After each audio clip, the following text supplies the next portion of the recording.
This is Brent. My name is Gwen. I'm Ryan. I'm Riley. And this is the Earn and Invest Podcast.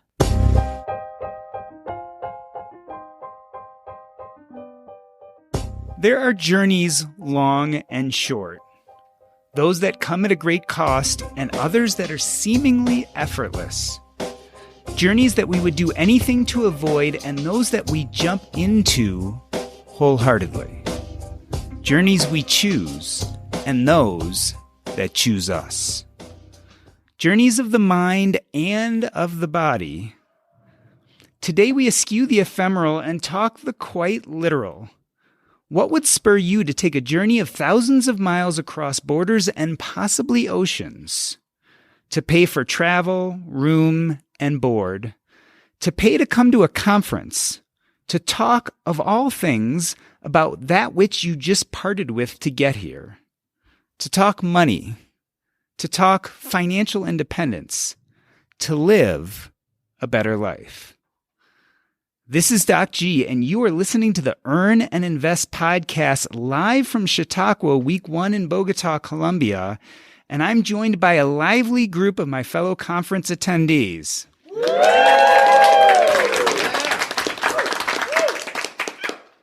And we are going to discuss why anyone, would be crazy enough, or shall I say bold enough, to make this journey. To help me do this, please welcome our first guest, Gwen. Gwen, welcome to the show.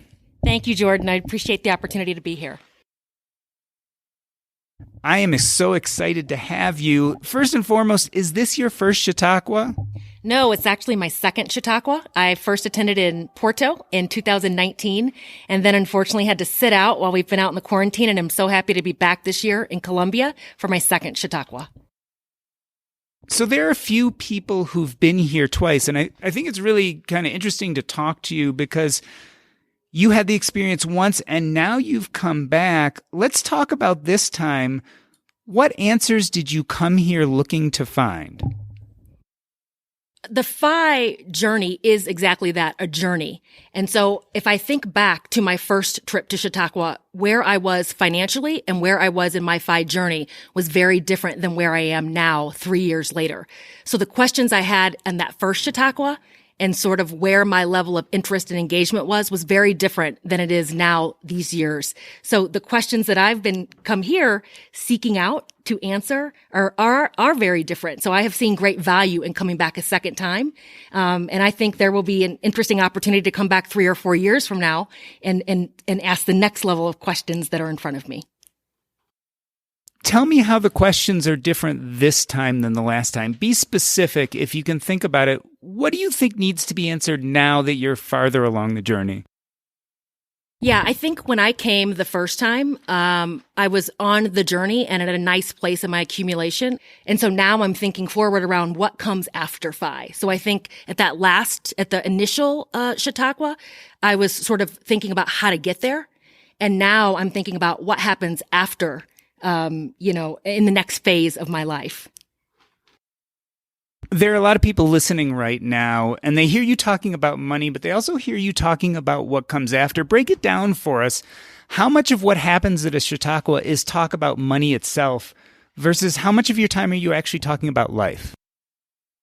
Yeah, actually, at my first Chautauqua, it seemed very focused on money for me because that's where I was. My mindset was around that.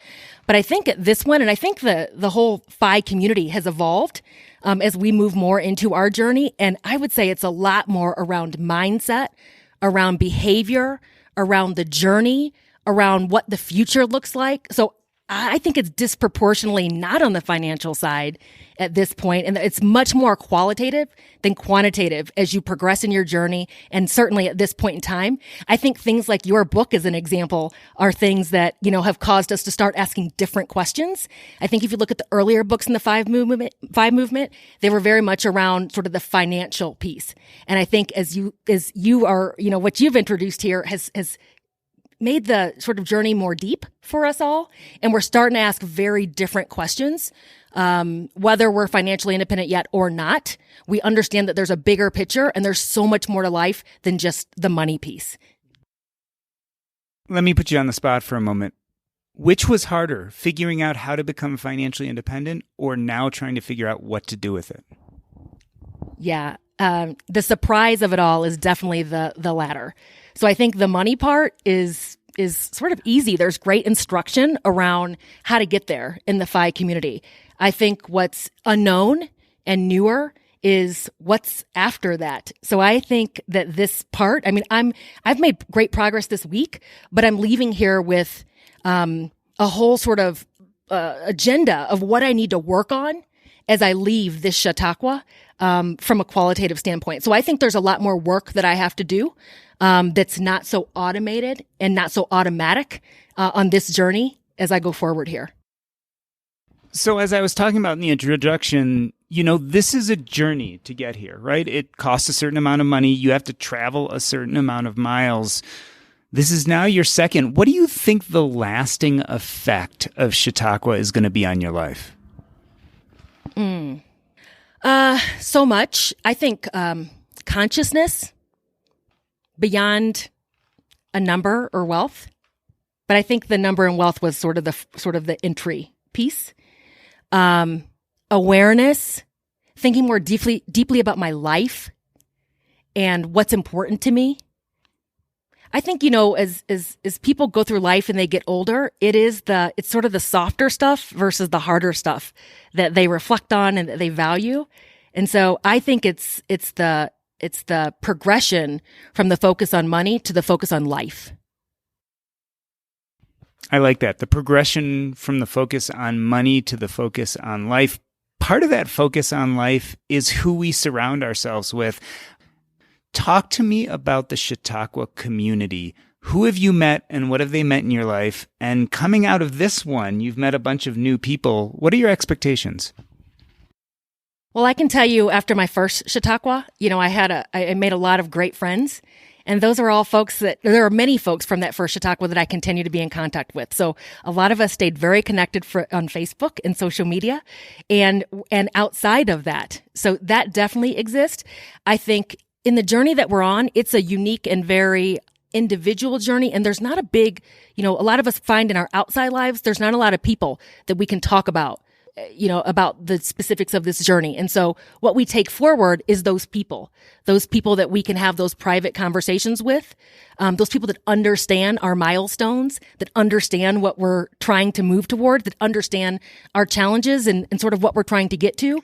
I think a lot of people aren't thinking how we're thinking, and it's hard. This journey's hard when you don't have that connection with people. So I think what I expect as we go forward is having people where there's opportunity for connection and continued conversation and people that can just really understand, again, and celebrate the milestones with me.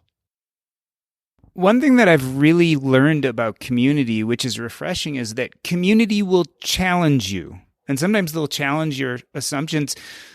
We had a little challenging moment today, Gwen, when you asked about generational wealth. And there were a number of people from the FI community who maybe disagreed with you. Talk about that disagreement.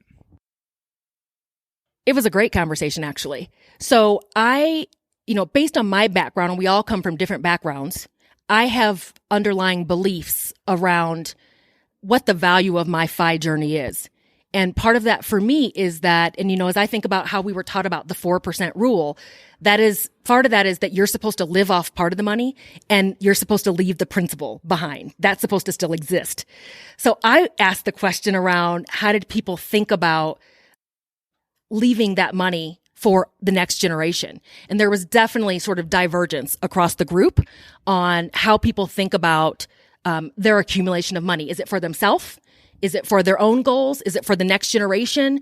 Are we disabling the next generation by passing on the heavy wealth that we may have in the end? So it was really interesting conversation. I posed the question, probably not because I plan to change my mind and my beliefs, but because I was genuinely curious how people were thinking about it. And we got a range of answers in the room, and I thought it was really interesting. And there were a lot of people that came up to me after that conversation and shared with me their individual perspectives that didn't have an opportunity to speak out loud. And I just appreciated learning the perspectives. Like I said, I will say I don't think it necessarily changed mine. It actually made me more steadfast in my belief. But I think I walked away appreciating that we're all very different. As we say, this is personal finance. And so everyone's opinion and sort of take on this is a personal issue. But it was a great conversation. It was funny. Gwen asks, so what do we think about generational wealth? And arrogant Doc G says, I don't think about generational wealth. We ended up having actually a really great conversation, some of it based on Stanley and Danko and The Millionaire Next Door and this idea of whether supporting your children helps them or hurts them. What was really interesting about the conversation is that I think we talked passionately on both sides, and I think everyone's understanding and beliefs were not just modified, but we all kind of took a deeper look at our assumptions, and that's, at least in my opinion, how we grow. The bottom line is money and wealth, and I know there are people listening right now who are asking, is it worth spending the money to travel to another country, to a conference like Chautauqua? Gwen, break it down for us. Is it worth the money? Well, that's a absolutely for me. So I think that, I've been a member of the FI community since around 2015. And my general observation of people in the FI community is that we like to travel. We spend a lot of time talking about travel. And I also think we tend to spend in alignment with our values. And I think when you put together travel and then community and sort of shared agenda and put all that in one place, I think that makes it absolutely worth the value for the folks in the community. I think, again, this is my second trip, and I would say that the value that I get from the Chautauquas is more than the expense. In the FI community, we spend a lot of time reading and listening to a lot of podcasts, but it's not practical. It becomes really practical when you go to a Chautauqua and you surround yourself with the community. So I think there's a lot of value in the practicality piece that comes from it, and the network piece, and the finally connecting with people who understand and speak your same language and have similar goals as you. So I think there's a lot of value there. And so again, absolutely, this is worth it. I wanted to thank Gwen for coming on today. She is definitely a person that I will keep in my mind and my heart, and I know over time that I will stay in touch with her. It's part of the magic about what we have here at Chautauqua, which is a community of people to talk about difficult, important discussions, not just financial, but as well as emotional and life issues. Why don't we all give it up for Gwen? Thank you for being on the show today. Thank you, Jordan. All right, next up is Brent, and I have to admit I've been giving Brent a hard time since the moment I started talking to him. I introduced myself, and the first thing I did was start questioning all his assumptions, which I am wont to do. But first and foremost, before we get to all of that, Brent, tell us, why did you come to Chautauqua? Hi, thank you, Jordan, for having me. Going to Chautauqua started back in 2018. I really attempted to come here, and it sells out so quickly. So you really have to be on the ball when Alan and Katie invite you to this event. It's been my experience that finding people with the ideas around financial independence is very difficult locally.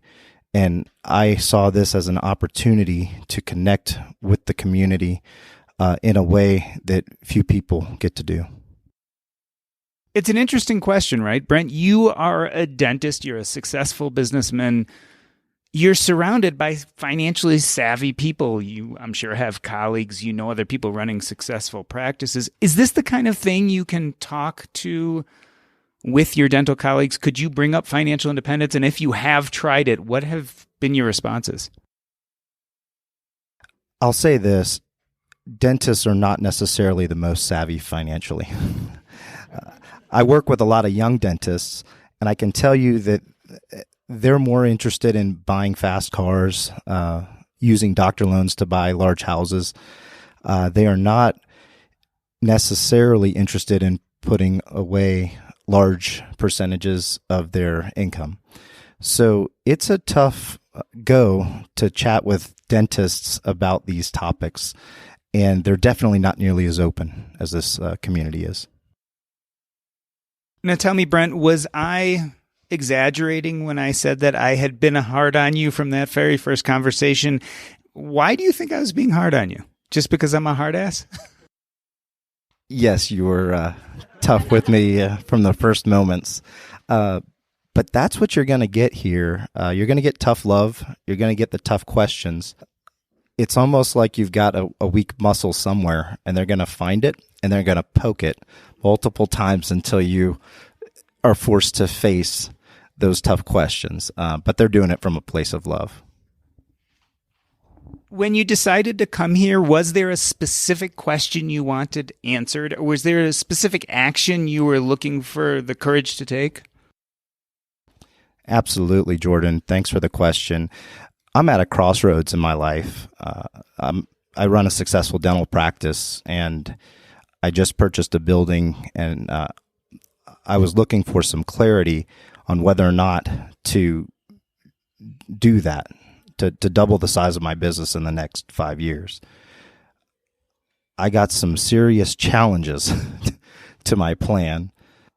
I can only say that the more people I talked to, the more clarity I got on that tough decision. I'm wondering about your response to some of that tough love. I mean, you come here, you travel all this way, you pay this money, you come looking for real answers, and instead what you get somewhat is challenges. On the other hand, I know, because we've spent time together and you've talked to a lot of people here, that the challenges come out of love, right? We're not challenging you because we gain anything from it. We're not challenging you because we want to change the way you do things willy-nilly. The idea is, can we listen to what you're saying and divine what you really want? And this is something I really struggle with myself, and I always struggled with my medical practice. How do you know when you're done making all that money? And I know I struggled with it, right? Because I had a lucrative medical practice. I was bringing in a lot of money every year. I was looking at my numbers and going, hey, I'm okay. But it was always hard for me to make that decision. When is the time to turn away from income and towards life? And is turning away from income turning towards life, right? Because a lot of people even love what they do. You may love being a dentist, and from talking to you, I know that this is not something you hate. You go there every day, you feel like you're doing good, you're providing jobs for people, you're helping your patients. So break it down for us. How do you think you would know when it's time to leave? And is it okay just to be purposeful in your dental practice? That is such a great question, and it's a difficult one. Because I think a lot of professionals like us tend to identify ourselves as that profession. And there's barriers to entry. The type of practice I created takes years to create. It's not a profession you can just walk away from and come back to, which makes it that much more difficult. You really need to know where your true north is. And this community, better than anything I've ever seen, will challenge you to find your true north. Find the area of your life that you're excelling in, find the areas that you're struggling in, and really get you pointed towards happiness as opposed to a number. Quite frankly, if I stay in practice another 5 years, I can probably double my FI number. The question is, does that effort translate into a happier me? Or does the sacrifice I have to go through over the next 5 years justify that? And I'll be honest, I don't have the answer to that. But I do need to go home and spend some serious time thinking about it. We spend a lot of time here talking about lifestyle and life design, but we also talk about numbers. Help us understand, those people listening who've never been to a Chautauqua before, how much of this time have you spent talking specific numbers and actual economics versus how much time have you really more spent about lifestyle and kind of those bigger decisions? I feel the amount of time you spend talking about numbers is minimal. We do that a little bit in the one-to-ones.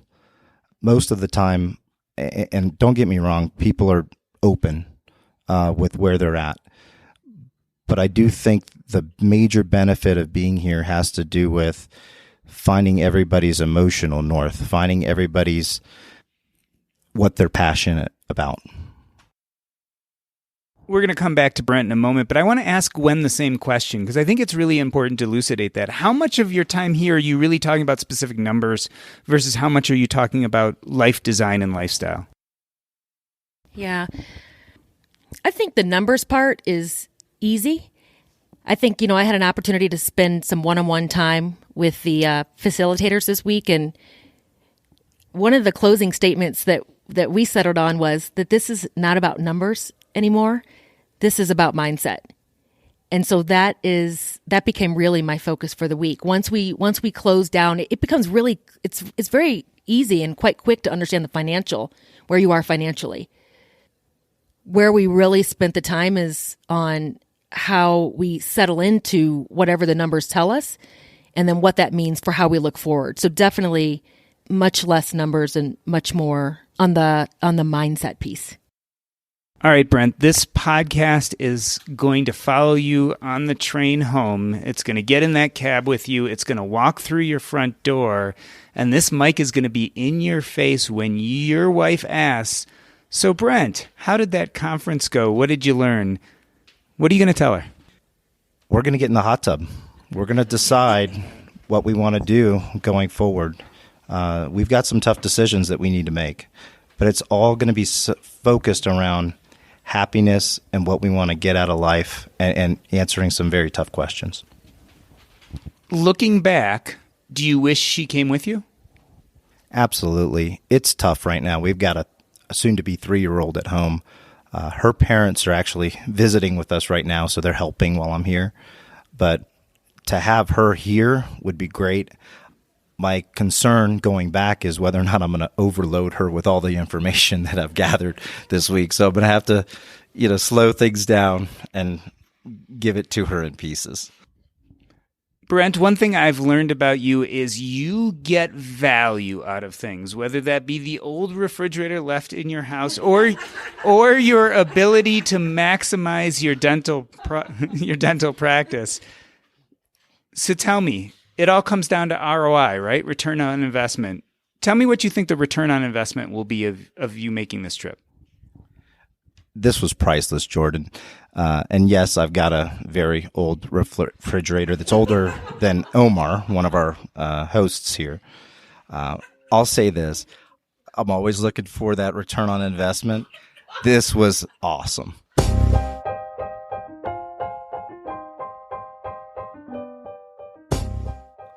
This has been the Earn and Invest podcast. We are going to take a short break. We are talking to Brent, Gwen, and eventually Ryan and Riley, and we are talking about making the journey to Chautauqua. We'll be back in a few moments.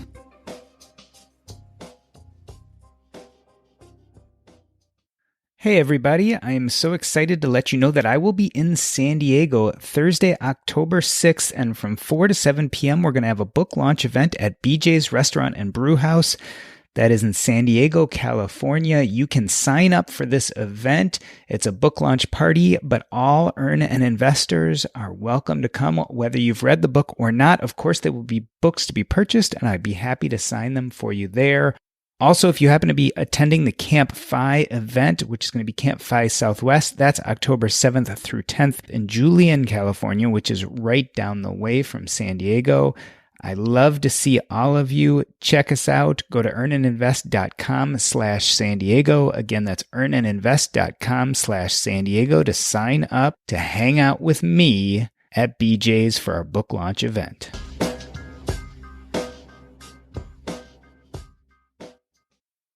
We are back here at Chautauqua Colombia, week 1. Let's hear some noise.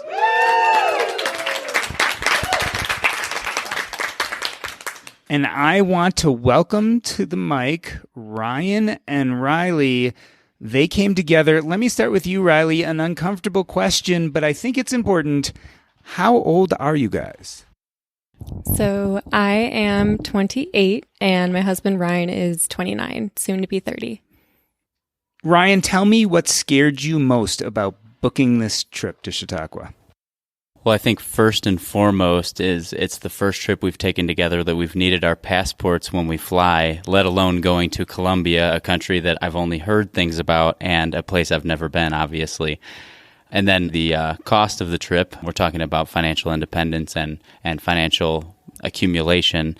So spending a large sum of money while we're still pretty early on our journey was a big decision to make. Riley, who came up with this idea of financial independence first? Was it you or Ryan? And talk to me a little bit about what that first conversation sounded like. So the first point of Chautauqua came up with Ryan, and financial independence in general was actually him as well.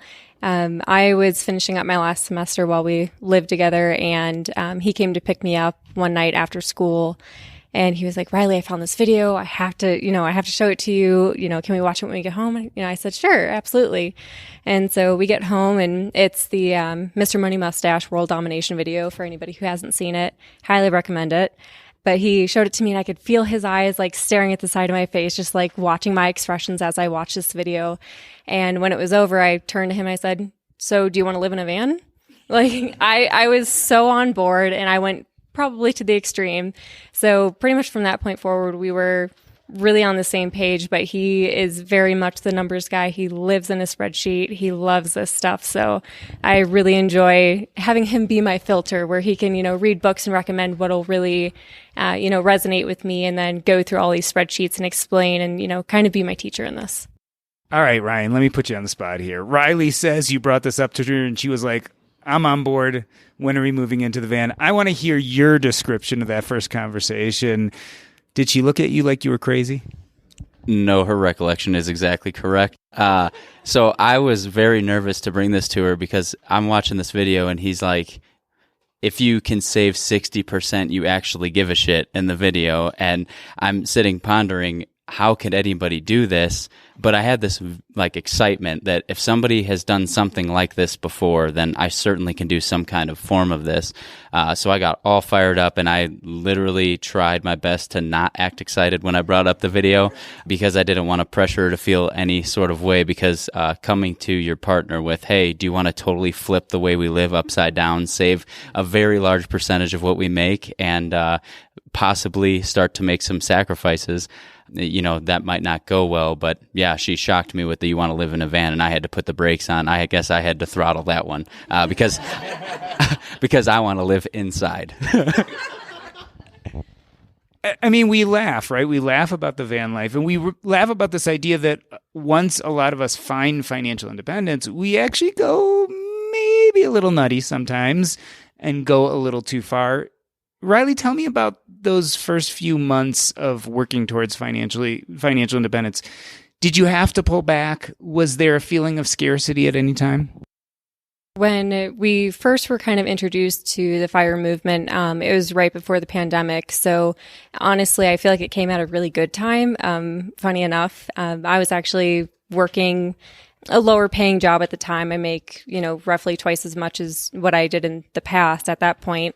And I was really worried about losing my job. So I had this, brand new excitement for the FIRE community. And I was like, great, let's do this. And then I'm like, oh, I might lose my job. And it had nothing to do with my performance or, anything of the such. And, so I feel like it came at a good time because of that risk of, being down to one income. We really saw how important it was to save. And, Ryan, again, with the reading, was super on it. He read 30 books that year in 2020, all financial books. So he showed me some gems, one of which was Quit Like a Millionaire, and that really resonated with me. I absolutely love that book, and I try and recommend it to everybody I can. And maybe, a little bit of a thumper with the financial stuff, but that's okay. No, I feel like it came at a really good time. And when we did start seeing, better financial circumstances, I think that really paid off because, we were used to kind of quote unquote sacrificing when it really didn't feel like it. We're homebodies and we don't like to go out and drink and spend a bunch of money or anything of the sort. Not that there's anything wrong with that. It's just not how we choose to live our life. So I think this kind of bodes well for us for having good savings rate and hitting FI. Ryan, Riley was talking about the fact that you read a bunch of books, and of course you gave her Quit Like a Millionaire, a fantastic book by Christy Shen and Bryce Leung about financial independence. When you learn about this superpower, you want to tell everybody. You tell your spouse. Did you also try to tell your coworkers or family, and talk about their response if you did? All right, Doc. So I didn't mention this earlier, but I'm an engineer. So social awareness isn't always my strength, I guess. So I did get real fired up, and we had roommates at the time. So I was like knocking on their door saying, you guys got to read this book. I mean, anybody that would listen, the UPS guy's lucky he got away without a copy. So, I mean, we introduced both of our families to it. I introduced my best friend that I was the best man in his wedding. I mean, anybody that would listen to me about this stuff, I was like, guys, I just found something super awesome. We're young. We have tons of time. We don't have to do a job that we hate forever. Please listen because I'm trying to help you. So I was probably, like Riley said, my mom jokes that we're financial thumpers because we walk around with those books like they're our Bible. And it's only kind of a stretch. So, Riley, I'm listening to your story, and I mean, it sounds pretty jubilant, but even when we're celebrating, there's also fears, right? Whenever you try something new, whenever you do something different than everyone else around you, talk about any fears, if you had them, about financial independence, and specifically, what's been the effect of coming here on those fears? Funny enough, the thought of FI or achieving FI doesn't scare me. It's some of the parts that kind of go along with and are, icing on the cake for FI, which is credit card churning. My background, at one point when I was 16, I was actually homeless, and I was living with a neighbor for 9 months to a year. And so having that kind of a background and knowing, my parents abusing credit cards, didn't really have a great relationship with credit cards. So Ryan brought up, Riley, it's, a good thing. You should really apply for credit cards, get a credit score, start having some kind of history. And he had me sign up for 2 credit cards at one time because he knew it was going to be a painful thing for me. And I bawled my eyes out because I was so scared. I knew I was going to be, responsible and everything like that. But it's really that emotional piece that, affects me more logically. I know that credit cards are fine. I'm a very responsible adult, so I'm not going to abuse them. But, just seeing what it could do to a family really, really hit me. And I wasn't quite expecting that reaction. But coming here to Chautauqua, it's funny. I haven't really been too worried about the financial side of things in terms of being scared. It's more, I guess, being fearful for my husband in the sense that, he loves working. He loves what he does, which is very fortunate. But he does have that very hard work ethic. And I know that's something that's going to be hard for him if we choose to stop working or if we choose to scale back. I feel like it would be very easy for him, like a slippery slope type of situation where it's, okay, yeah, we'll scale back. But, oh, I'm so passionate about this project. I'll just start working more. And then you're back to 40 hours a week before you know it. So just coming here and, hearing everyone's stories, just kind of reinvigorated my love for FI and what it means to each person. Because I think, on a general scale, it means the same to all of us. But when you start digging and hearing those specifics, it really lights me up. Ryan commented on that. I mean, kind of, you just heard Riley. She said, one of my fears is that it'll have a different effect on you, not necessarily the excitement of not needing to work, but what role work plays in your life. How do you feel when you hear her talk about that? I married a very smart lady who sometimes knows me better than I know me. So when she says things like that, I know she's right. So growing up in the Midwest and in a very blue-collar background, I was taught that you better be the hardest working one in the room and first one in the door, last one to leave. Having had that sort of programming my whole life, that's going to be something difficult to change or scale back. Even if I were to step away from something that I'm doing full time and go into something that's more of like a passion project, I would still have that programming in me and who I am as a person. And it would start as something small and become something very large. So it's definitely something that luckily I have a very, very loving and supportive wife, and she'll help me through that and identify when she sees signs of that. So, I mean, yeah, the short answer is she's right. Riley, I've noticed that I'm a different person than I walked through the door into this conference. And I know that pretty much everyone I've ever talked about it who's gone through the whole week has said the same thing. Let's talk about you. how have your ideas of financial independence changed during this week? Have you found that you think differently today than maybe you did 5 days ago?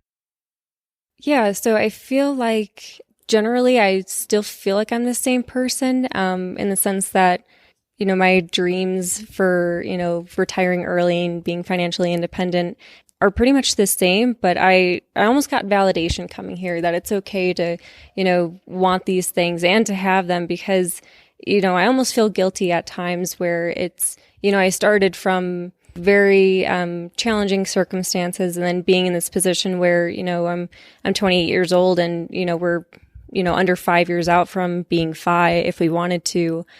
It's a little hard sometimes to give yourself the permission to want these things and to have them.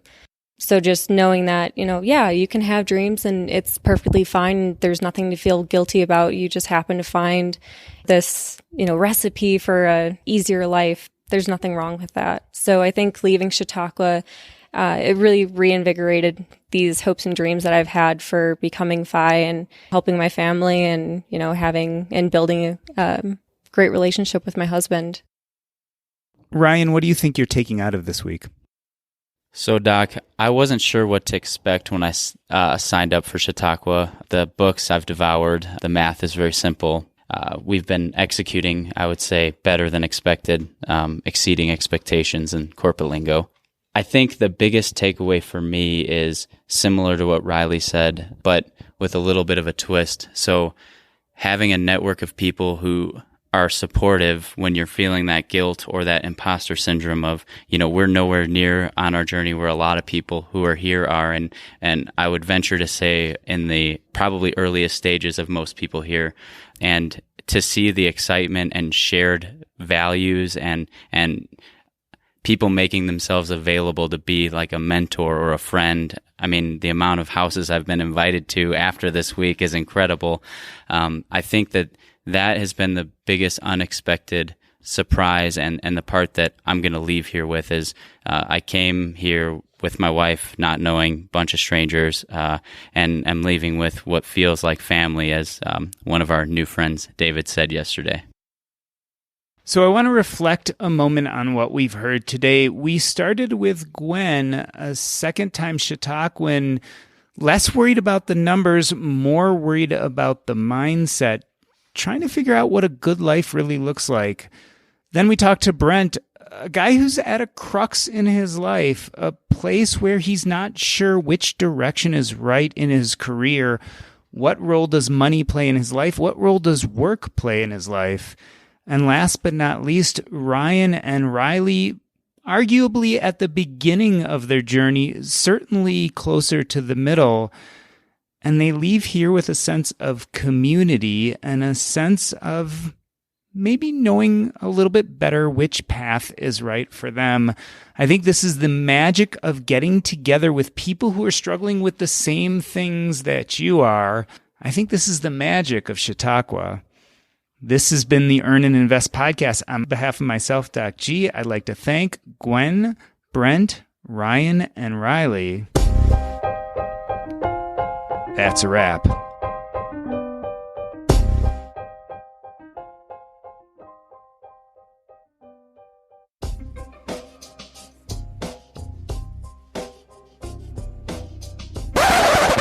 This is Dr. Disco, a.k.a. Regina, a.k.a. second generation Chautauquan. And what I expected to get was community. I am a weirdo, and I am amongst my weirdos.